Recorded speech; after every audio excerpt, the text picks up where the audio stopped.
Welcome to AP news TV. మానవ మనుగడకు ప్రధానమైన వ్యవసాయ రంగాన్ని వైఎస్ఆర్సీపీ ప్రభుత్వం నిర్లక్ష్యం చేసిందని ఎమ్మెల్యే గొండుశంకర్ మండిపడ్డారు. పార్టీ పేరులో రైతులు వెనుకబెట్టిన విధంగానే రైతాంగ సంక్షేమాన్ని చిట్టా చివరికి నెట్టేశారని ఆరోపించారు. శ్రీకాకుళం గ్రామీణ మండల పరిధిలోని చింతాడ వద్ద వంశధార కుడి ప్రధాన కాలువ ఎత్తిపోతల పథకాన్ని ఆయాకట్టు రైతులు టీడీపీ నేతలతో కలిసి ఆయన గురువారం పరిశీలించారు. ప్రధాన కాలువను అనుసరించి అంపోలు వరకు పర్యటించిన ఆయన కాలువ పనుల నిర్వహణపై అసంతృప్తి వ్యక్తం చేశారు. కాలువ పనుల పరిశీలన గురించి ముందుగానే సమాచారం ఇచ్చినా సంబంధిత ఉన్నతాధికారులు రాకపోవడం పట్ల అసహనం వ్యక్తం చేశారు. ఈ సందర్భంగా ఆయన మాట్లాడుతూ దేశానికి వెన్నెముక లాంటి రైతు నడి విరిచే విధంగా వైఎస్ఆర్సీపీ ప్రభుత్వం వ్యవహరించిందన్నారు. గ్రామీణ గారమండల శివారు భూములకు నిరందించే వంశధార కుడి ప్రధాన కాలువ నిర్వహణ గాలికి వదిలేశారని విమర్శించారు. కాలువలను పర్యవేక్షించే రహదారులను వారి స్వార్థ ప్రయోజనాలకు బ్రహ్మాండంగా వేసుకున్నారని, కానీ గత 5 ఏళ్లలో కాలువల్లో ఒక్క తట్టుడు మన్ను కూడా తీయలేదని ఆరోపించారు. రైతు సంక్షేమం ముఖ్యమంత్రి చంద్రబాబు నాయుడు ప్రధాన లక్ష్యమని పేర్కొన్నారు. చిట్ట చివరి భూములకు కూడా సాగునీరు అందించడమే లక్ష్యంగా తమ ప్రభుత్వం పనిచేస్తుందన్నారు. వ్యవసాయదారితనమైన జిల్లాకు అందిన అచ్చెన్నాయుడు వ్యవసాయ శాఖ మంత్రిగా రావడం శుభపరిణామమని పేర్కొన్నారు. అసెంబ్లీ సమావేశాల అనంతరం తిరిగి కాలువ పనులను పరిశీలిస్తామని, చివరి భూముల వరకు సాగునీరు అందజేసి రైతాంగానికి అండగా ఉంటామని గొండుశంకర్ భరోసా ఇచ్చారు.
మత్స్యశాఖ మాత్యులు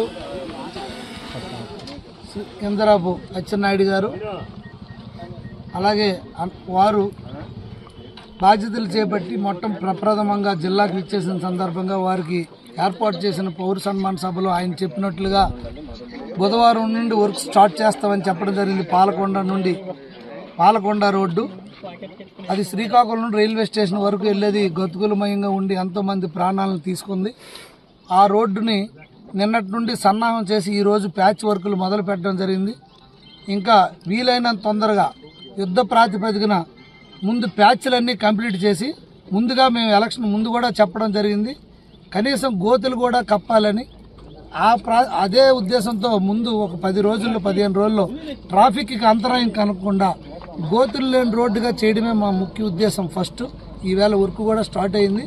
ఈ సందర్భంగా నేను కాంట్రాక్టర్ కానీ కన్సర్న్ ఆఫీసర్స్కి చెప్పడం జరిగింది. తొందరగా వీలైన తొందరగా పనులు కంప్లీట్ చేసి ప్రజలకు అందుబాటులోకి తేవాలని నేను అడిగాను. చాలా తొందరగా ఇది అయ్యి ప్రజలకి అందుబాటులోకి తెస్తామని నేను నమ్ముతున్నాను. ఈ విషయాన్ని ప్రజలందరూ గమనించి అక్కడ కొద్దిగా ట్రాఫిక్ అంతరాయం కలిగినా మీరు సహకరించవలసిందిగా కోరుతూ నమస్కారం.